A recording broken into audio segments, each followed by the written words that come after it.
Assalamualaikum warahmatullahi wabarakatuh. Perkenalkan, nama saya Windy Destiaryani, NPM 1817015139. Di sini saya akan menjelaskan tentang apa itu Pancasila sebagai sistem filsafat. Langsung aja, Pancasila. Pancasila adalah pilar ideologis negara Indonesia. Nama ini terdiri dari dua kata dari Sanskerta. Panca berarti lima, dan sila berarti prinsip atau asas. Pancasila merupakan rumusan dan pedoman kehidupan berbangsa dan bernegara bagi seluruh rakyat Indonesia. 5 ideologi utama penyusun Pancasila adalah ketuhanan yang Maha Esa, kemanusiaan yang adil dan beradab, persatuan Indonesia, kerakyatan yang dipimpin oleh hikmat kebijaksanaan dalam permusyawaratan atau perwakilan, dan keadilan sosial bagi seluruh rakyat Indonesia. Dan tercantum pada alinea keempat, preambul atau pembukaan Undang-Undang Dasar Negara Republik Indonesia tahun 1945. Sekalipun terjadi perubahan isi dan urutan 5 sila Pancasila yang berlangsung dalam beberapa tahap selama masa perumusan Pancasila pada tahun 1945, tanggal 1 Juni diperingati bersama sebagai hari lahirnya Pancasila. Fungsi dan kedudukan Pancasila.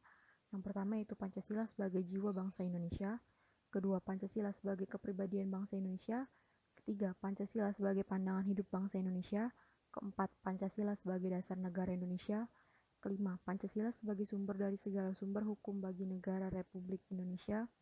Keenam, Pancasila sebagai perjanjian luhur bangsa Indonesia pada waktu mendirikan negara. Ketujuh, Pancasila sebagai cita-cita dan tujuan bangsa Indonesia. Pengertian filsafat. Istilah filsafat secara etimologis merupakan pedanan kata falsafah dan filosofi yang berasal dari bahasa Yunani atau filosofia. Kata filosofia merupakan kata majemuk yang tersusun dari philos atau philein yang berarti kekasih, sahabat, mencintai, dan kata sophia yang berarti kebijaksanaan, hikmat, kearifan, dan pengetahuan. Dengan demikian, filosofia secara harafiah berarti mencintai kebijaksanaan, mencintai hikmat, atau mencintai pengetahuan. Cinta mempunyai pengertian yang luas, sedangkan kebijaksanaan mempunyai arti yang bermacam-macam, yang berbeda satu dari yang lainnya. Istilah filosofos pertama kali digunakan oleh Pythagoras. Ketika Pythagoras ditanya, apakah engkau seorang yang bijaksana? Dengan rendah hati Pythagoras menjawab, saya hanyalah filosofos, yakni orang yang mencintai pengetahuan. Ada 3 pengertian filsafat, yaitu filsafat dalam arti proses dan filsafat dalam arti produk. Kedua, filsafat sebagai ilmu atau metode, dan filsafat sebagai pandangan hidup. Yang ketiga, filsafat dalam arti teoritis dan filsafat dalam arti praktis. Pancasila dapat digolongkan sebagai filsafat dalam arti produk, sebagai pandangan hidup dalam arti praktis. Ini berarti filsafat Pancasila mempunyai fungsi dan peranan sebagai pedoman dan pegangan dalam sikap, tingkah laku, dan perbuatan dalam kehidupan sehari-hari, dalam bermasyarakat, berbangsa, dan bernegara bagi bangsa Indonesia. Pengertian filsafat Pancasila. Pancasila sebagai filsafat mengandung pandangan, nilai, pemikiran yang dapat menjadi substansi dan isi pembentukan ideologi Pancasila.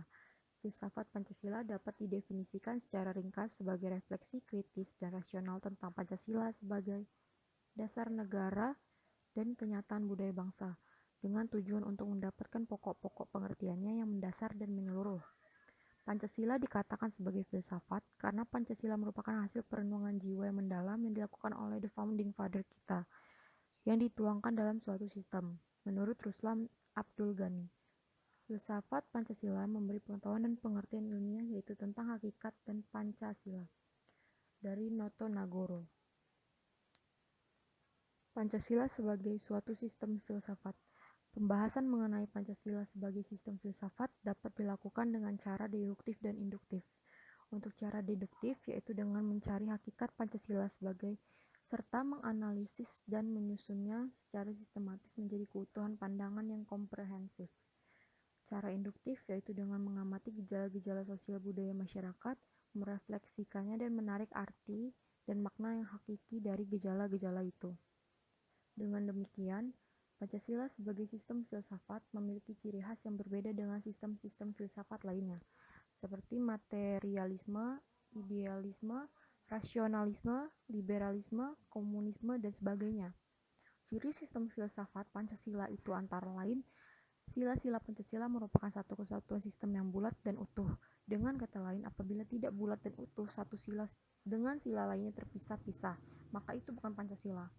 Susunan Pancasila dengan suatu sistem yang bulat dan utuh itu dapat digambarkan sebagai berikut. Inti-inti Pancasila meliputi yang pertama itu Tuhan, yaitu sebagai kuasa prima. Kedua yaitu manusia, yaitu makhluk hidup, individu, dan makhluk sosial. Ketiga, satu, yaitu kesatuan memiliki kepribadian sendiri. Keempat, rakyat, yaitu unsur mutlak negara, harus bekerja sama dan bergotong royong. Kelima, adil, yaitu memberi keadilan kepada diri sendiri dan orang lain yang menjadi haknya. Membahas Pancasila sebagai filsafat berarti mengungkapkan konsep-konsep kebenaran Pancasila yang bukan saja ditunjukkan pada bangsa Indonesia, melainkan juga manusia pada umumnya. Wawasan filsafat meliputi bidang atau aspek penyelidikan ontologi, epistemologi, dan aksiologi. Ketiga bidang tersebut dapat dianggap mencakup kesemestaan. Sekian penjelasan saya tentang Pancasila sebagai sistem filsafat. Mohon maaf bila ada salah-salah kata. Wabillahi taufiq wal hidayah. Wassalamualaikum warahmatullahi wabarakatuh.